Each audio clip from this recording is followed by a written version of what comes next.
Okay, it's we just finished AJ question 36.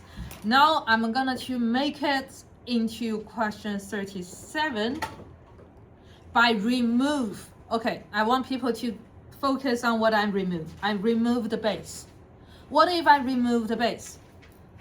In the table we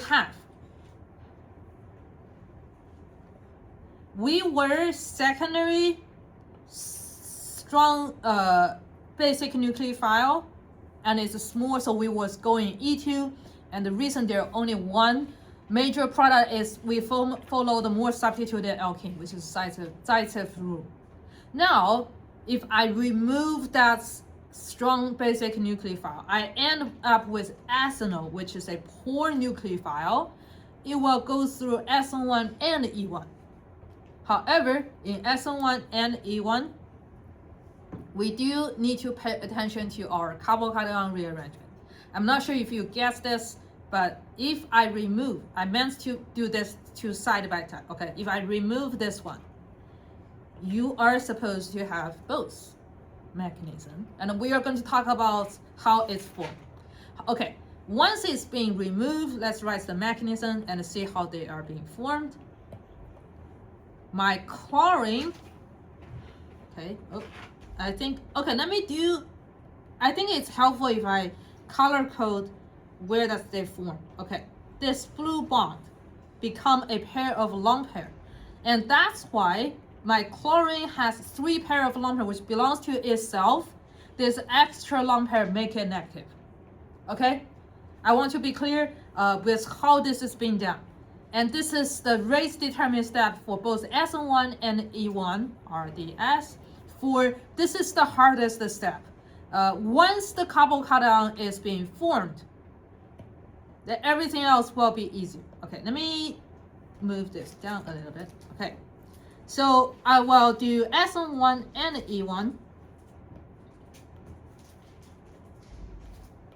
Okay, here I do have my secondary carbocation.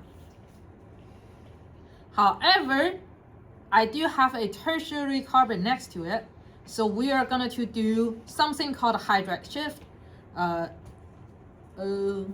It's going to shift here. Once it's being shifted,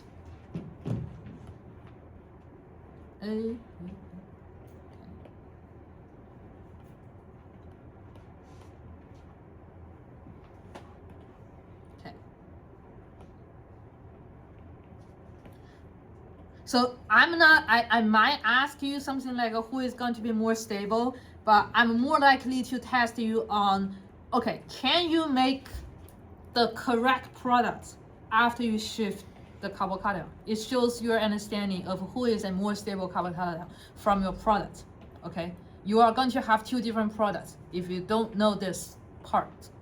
Okay, my carbocation now become a tertiary carbocation, and we call this hydride shift. I think I went through this in mechanism number 5, but it also show up in, I think today, mechanism number 9. Yes. Okay. Are we cool with this? Know what I'm talking about? Okay. Once after I have the tertiary carbocation, it's gonna to, okay, I'm out of the space, so I'm doing it here. Okay, we can go 2 different steps. One, let me put my chlorine here. Okay, one, if I want to do the SN1, which I will be SN1, I can have tertiary. My methanol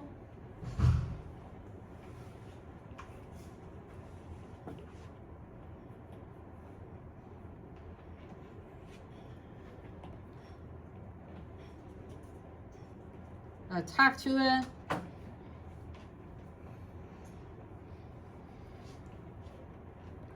Okay.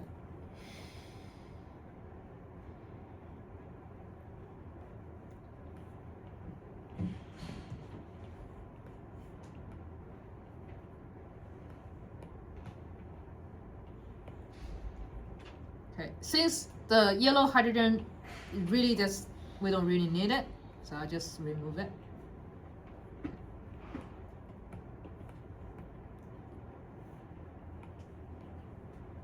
I will have a wedge O CH2 CH3 hydrogen with a pair of lone pair and a -1.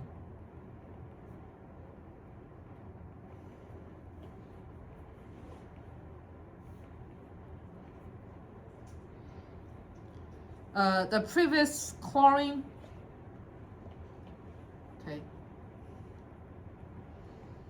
with my pair of lone pair from my first step, okay, I'm gonna to duplicate this. It's gonna to grab my, let me just use blue, yes, hydrogen, and form the lone pair on my oxygen.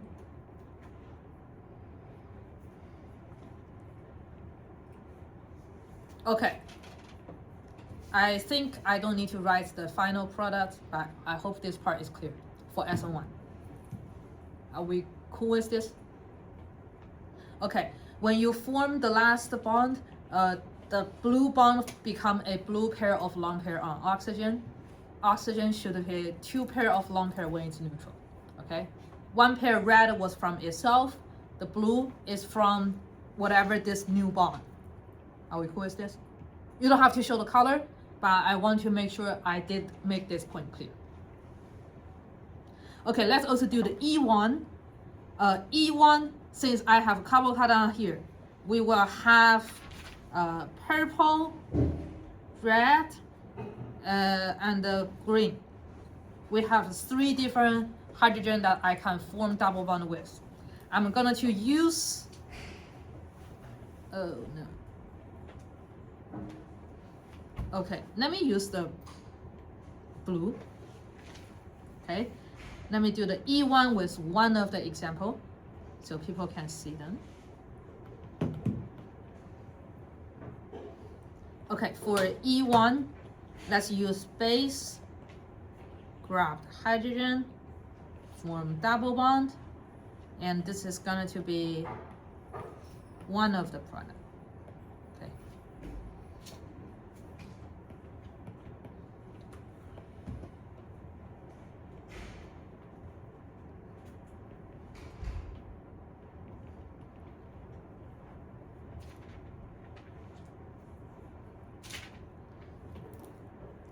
Are we clear with this? This is one of the E1. It will be the same for the purple or pink.